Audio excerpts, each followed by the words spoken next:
현재 미니 나스닥은 0.3% 하락하고 있습니다. 13,872선 지나가고 있습니다. 네, 미니 나스닥은 개장하면서 하락폭을 쭉 키우다가 지금은 좀 옆으로 기어가는 모습인데요. 일단 뒤에 뜨는 차트 보셔도 딱 10시 30분부터 좀 이렇게 내려가는 모습이잖아요. 네, 일단 이런 상황에 대해서 어떤 뷰 가지고 계신지 팻말로 확인해 볼게요. 하나, 둘, 셋. 네, 매수 들어주셨습니다. 자, 어느 자리값에서 매수 들어가 볼까요? 네, 단가 제공을 한번 보도록 하겠습니다. 13,840포인트 지지평가 한번 보시고 매수 보시면 좋을 것 같아요. 13,840포인트. 13,840포인트 그리고 손절은 20호 정도 구성하고 13,820포인트 이 정도 구성하면 좋을 것 같습니다. 네, 알겠습니다. 13,840포인트 매수 진입 가능하다. 하지만 지지를 함께 체크해야 한다고 말씀해 주셨고 손절 가격은 13,820 라인입니다, 여러분들. 자, 13,880포인트 지나가고 있는데 840포인트를 매수 진입가로 선정해 주신 이유가 있을까요? 뭐 지금 다시 재반등에 대한 구조를 평가하는 게 맞겠죠. 사실상. 이게 왜냐면은 여러분들한테 간단하게 좀 정리해 드리면은 제가 오늘 긴급적인 내용이 갑자기 발표가 오전에 발생을 했기 때문에 그 내용이 시장 반영이 이루었다고 평가하는 게 맞아요. 자, 전일 차트가 지금 보시는 하방권에 들어가는 이 자리였죠. 제가 전일 여기에 대한 저항값을 집중을 했었어요. 그래서 매도 랠리에 가는 가능성을 시사를 했었는데 지금 발표에 대한 가능성이 시사되고 나서 밀리고 나서 채널에 대한 구성으로 다시 상승에 대한 기조로 이어갈 가능성이 굉장히 높다는 게 지금 평가입니다. 그렇기 때문에 18,040포인트를 보는 게 맞습니다. 이탈이 다 나왔기 때문에 이 구조로 보는 게 맞아요. 이 부분만 좀 집중하시면 될 것 같고 내용을 한번 보도록 하죠. 내용을 보는 게 가장 나을 것 같아요, 여러분들. 자, 지금 바이든표 3,600조 초초거대 부양책 탄생 하나 가능성입니다. 시장은 뭐라고 했죠? 가능성이에요. 가능성. 그냥 계획일 뿐이죠. 계획인데도 단순합니다. 왜냐? 어차피 블루 웨이브야. 제가 그냥 객관적으로 딱 보고 미국 경제에 대해서 딱 상황을 보면은 지금 어차피 민주당이 다 먹었는데 부통령까지 민주당인데 그러면은 이거에 대한 어떤 진행은 그냥 순차적으로 이루어질 가능성이 높다고 평가하는 게 시장에 대한 전반적인 객관적인 평가죠. 객관적인 평가. 여러분들이 흔히 세력이라고 좀 표현을 하잖아요. 세력이 다 같은 생각을 가지고 있어요. 자, 그럼 이거 하나 질문합시다. 네. 여러분들. 지금 미증시는 부양책 중에 통화 정책을 봐야 될까요? 재정 정책을 봐야 될까요? 재정 정책? 그죠? 네. 재정 정책을 봐야 됩니다. 여러분들. 통화 정책은 의미가 없어요. 통화 정책은. 지난번에 통화 정책의 의미가 있었던 건 채권 금리의 영향 때문인데 지금은 채권 금리에 대한 안정화가 들어왔기 때문에 의미가 하나도 없어요. 지금 증시는 재정 정책에 대한 영향이다라고 평가를 해야 됩니다. 재정 정책에 대한 평가 영향. 자, 내용 한번 읽어보도록 할게요. 자, 미국 대통령이 조만간 취임 후 세 번째 대규모 재정 지출안을 발표할 것을 관측이 나오고 있다. 시장에 대한 가능성이에요. 가능성. 자, 인프라 투자 계획으로 1조 달러 규모의 미국 가족 계획으로 불리고 있다. 자, 그럼 2조 달러까지 합치면은 총 3,600조에 달하는 초대형 재정 지출 법안이다. 라고 평가를 하고 있어요. 초대형입니다. 자, 단순합니다. 이거 때문에 시장 가능성이 다시 한 번 더 신고점을 지금 밀고 가능성이 제기가 되네요. 이거 하나 때문에. 매도 보면 위험하죠. 지금 위험합니다. 전일까지는 사실 이제 공화당에 대한 반발 가능성으로 좀 추세를 이어질 가능성을 염두를 했었는데 공화당의 반발을 누르고 한 번 더 미국 쪽 바이든 쪽에서 추가 재정 정책을 펼칠 가능성을 시사하고 있어요. 그렇기 때문에 상승에 대한 기조로 간단하게 보는 게 좋습니다. 시황 간단하게 보세요. 간단하게. 여러분들. 일본 기준으로 다시 한번 평가를 드리도록 할게요. 최근 시장에서 바이든표 이제 2조 달러 계획 발표 뜰 때가 이 자리입니다. 그죠? 지금 1조 달러 여기에요. 여기서 위로 갈까요? 밑으로 갈까요? 위로 가겠죠. 여기서 바로 위로 갑니다. 이 가능성이 더 커요. 여러분들. 그러면은 13,700포인트라는 거는 지지로 평가가 이루어질 가능성이 굉장히 높다는 거예요. 시황이 나왔기 때문에 한 번 더 눌린 값으로 기술적 분석에 해당이 안 되고 곧바로 다로 위로 올라갈 가능성이 더 높다. 그러면은 틱 차트 구성에서 채널 파동으로 구성되는 자리값에서 다시 한번 매수를 보는 게 좋은데 지금 포인트가 기약할 수 있는 건 13,040포인트가 최하단 구간이고 좀 높게 잡으면 13,850포인트까지 닿을 수 있습니다. 이 구성이 손절이 가장 짧기 때문에 손익비 구성으로 할 가장 좋은 단가라고 생각을 합니다. 이상입니다. 네, 알겠습니다. 나스닥은 손익비 구성에 대해서 좀 말씀을 해주시면서 840포인트에서 들어가는 게 왜 유리한지 설명을 해주셨습니다. 앞으로 조 바이든 행정부가 또 얼마나 큰 대규모 부양책을 발표할지는 모르겠지만 벌써 발표된 것만 합쳐도 한화로는 거의 4천조 원에 해당이 되는 그런 규모인데요. 이런 계획을 정말 발표만 해도 시장이 움직이잖아요. 네, 그런 이유가 또 있을까요? 발표만 해도 움직이는 기대감? 거는 기대감이죠. 어. 왜냐면은 여러분들이 다시 한번 미국에 대한 구조를 알아야 되지만 네. 이런 사례가 없어요. 블루웨이브가 된 사례가 굉장히 드문 케이스잖아요. 네.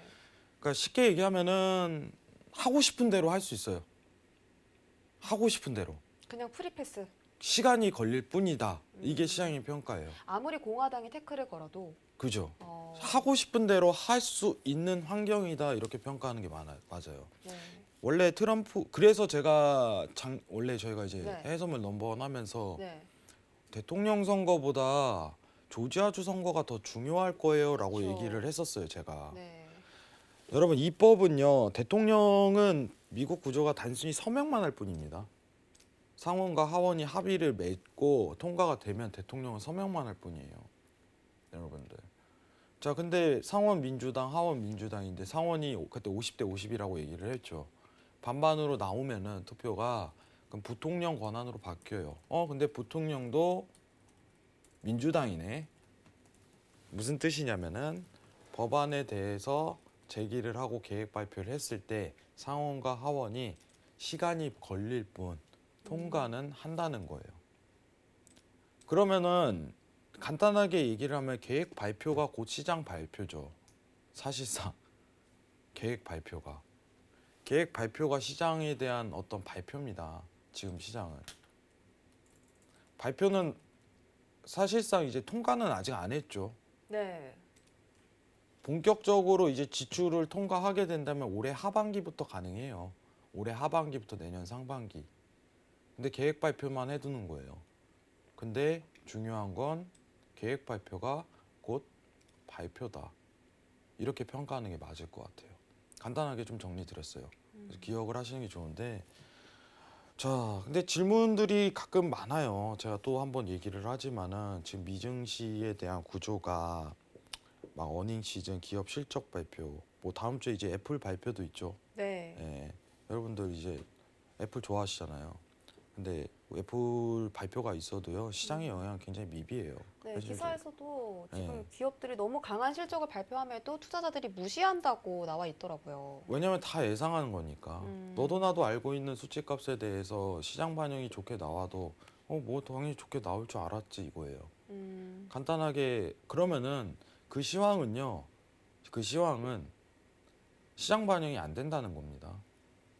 앵커님도 알고 있고 앵커님 좋게 나올 것 같죠? 애플도 네. 어떻게 생각하세요? 좀 계속 회복을 하는 국면이니까 아무래도 뭐 상승을 하지 않을까 싶은데. 네. 네. 모든 네. 이제 해외 언론사라든가 증권사에서 지금 나오는 내용이 이제 법인에 대한 기업 실적 발표가 좋지 않게 나올 것이다라고 평가한 데는 한 군데도 없어요. 회복 국면이니까 그렇죠. 상황이. 근데 이 상황에서 좋게 나오면은 더 우상향으로 가는 거 아닌가요?라는 것보다 모두가 알고 있는 내용은 시장에 반영되지 않습니다. 이게 맞는 거예요. 그렇죠. 예.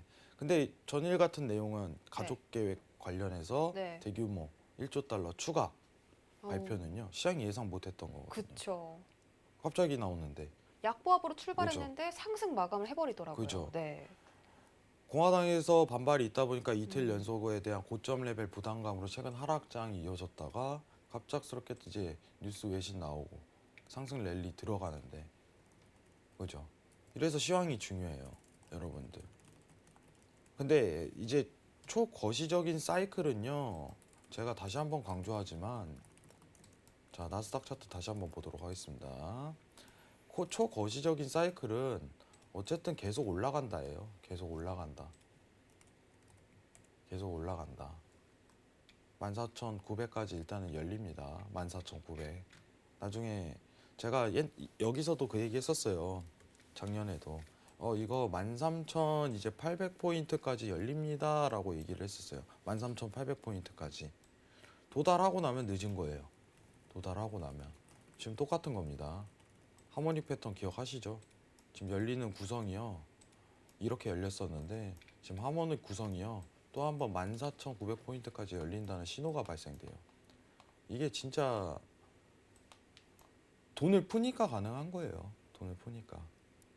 참 아이러니한 상황인데 제가 사실 해외 선물을 하면서 이 정도에 대한 돈 푸는 양을 처음 봐요. 아직 풀진 않았잖아요, 근데. 그죠? 근데 아직 풀진 않았죠. 정확하게 풀진 않았는데 시장 반영은 바로 되는 거죠. 블루웨이브가 있기 때문에. 제가 여러분들 이제 재밌는 얘기를 하면요. 저는 제가 잘하는 건 있어요. 잘하는 건. 저는 그 시장이 녹으려고 많이 노력을 해요. 시장이 녹으려고. 차트는요 제한적이에요. 분명히 얘기 드리지만 시장에서 표현할 수 있는 게 시장은 항상 변합니다. 여러분 유가가 마이너스 갈지 어떻게 알았어요? 그죠? 금값이 올해 하반기에 내려올 줄 어떻게 알았어요? 시장이 변하기 때문이에요. 그걸 측정하고 바라볼 줄 알아야 돼요. 근데 여러분들이 글로벌 시황을 굉장히 중요하게 봐야 되는 이유는 이게 곧 국내 시장이에요. 재밌는 얘기 하나만 해도록 할게요. 제가 옛날에 이제 굉장히 많이 얘기했던 건데 여러분 한국 금리가 미국보다 금리가 낮은 적이 있었어요.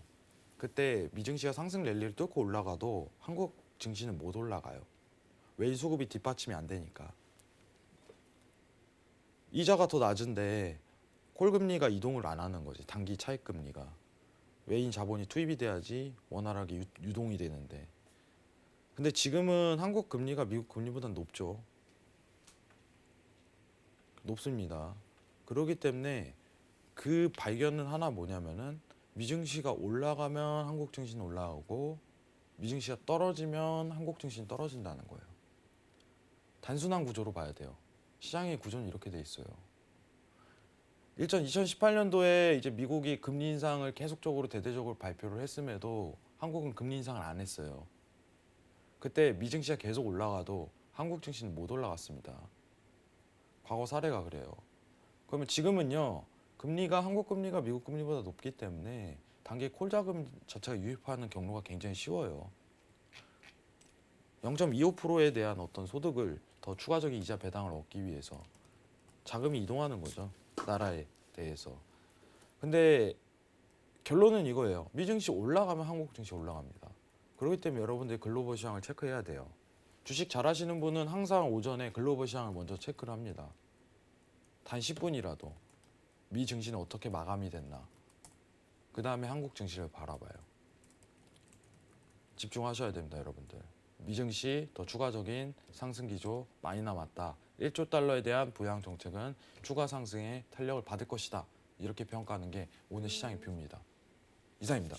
네, 정말 이 실적 시즌이 시작하기 전부터 우리 해왕 마스터는 실적은 전혀 시장에 영향을 안 미칠 것이다. 부양책에 집중하시라라고 말씀드렸는데 시장이 정말 그렇게 말씀하신 대로 흘러가고 있고요. 또 지금 시장은 이 조 바이든 부양책에 대한 이 추가 부양책을 기대하지 않았는데 어제 1조 달러 가족 계획을 발표하면서 시장이 갑자기 급박하게 좀 상승 마감을 하는 그런 모습을 보였습니다. 그렇기 때문에 시장은 유동성에 좀 집중을 해야 될 상태다라고 정리를 해드렸고요.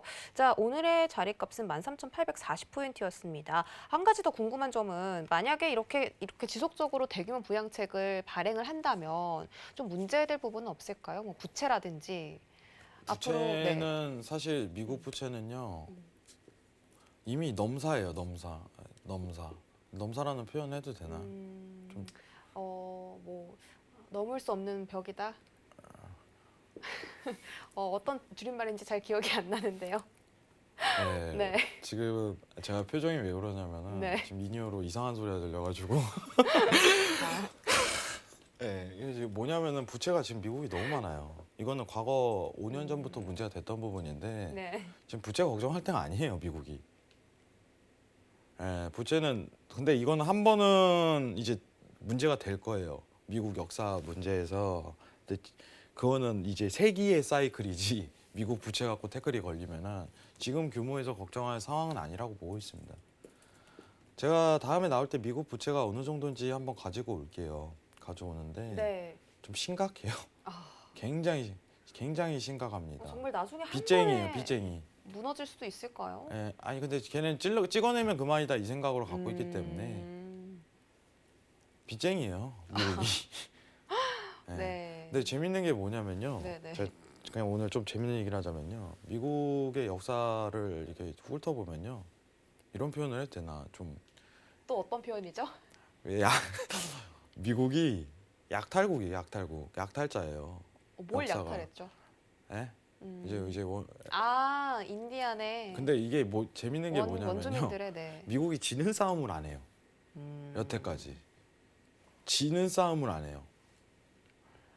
저는 미중 무역 터지면 무조건 미국이 이긴다고 봤어요. 왜냐면 역사적으로 드러난 게 미국이 지는 싸움을 하지 않기 때문에 부채가 많더라도 그 부채에 대한 문제는 걱정이 안 된다고 보고 있습니다. 사실. 그리고 지금 터질 시기도 아니고 네. 지금 미국 시장에 대한 구조는요. 어쨌든 빚을 내서라도 찍어서 부양책을 펼쳐야 되는 시기예요. 그게 맞다고 보고 있어요. 네. 근데 규모가 너무 커서 문제인 거지. 저도 어떻게 보면 그렇죠.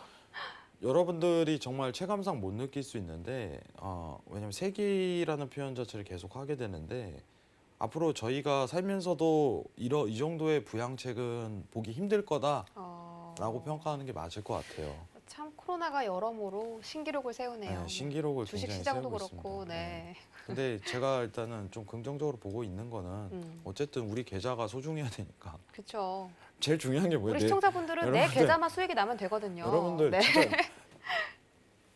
여러분들 내 돈이 제일 중요한 거예요. 내 돈이 미국 부채 뭐 이런 거 사실 안 중요하잖아요. 내 돈이 제일 중요하지.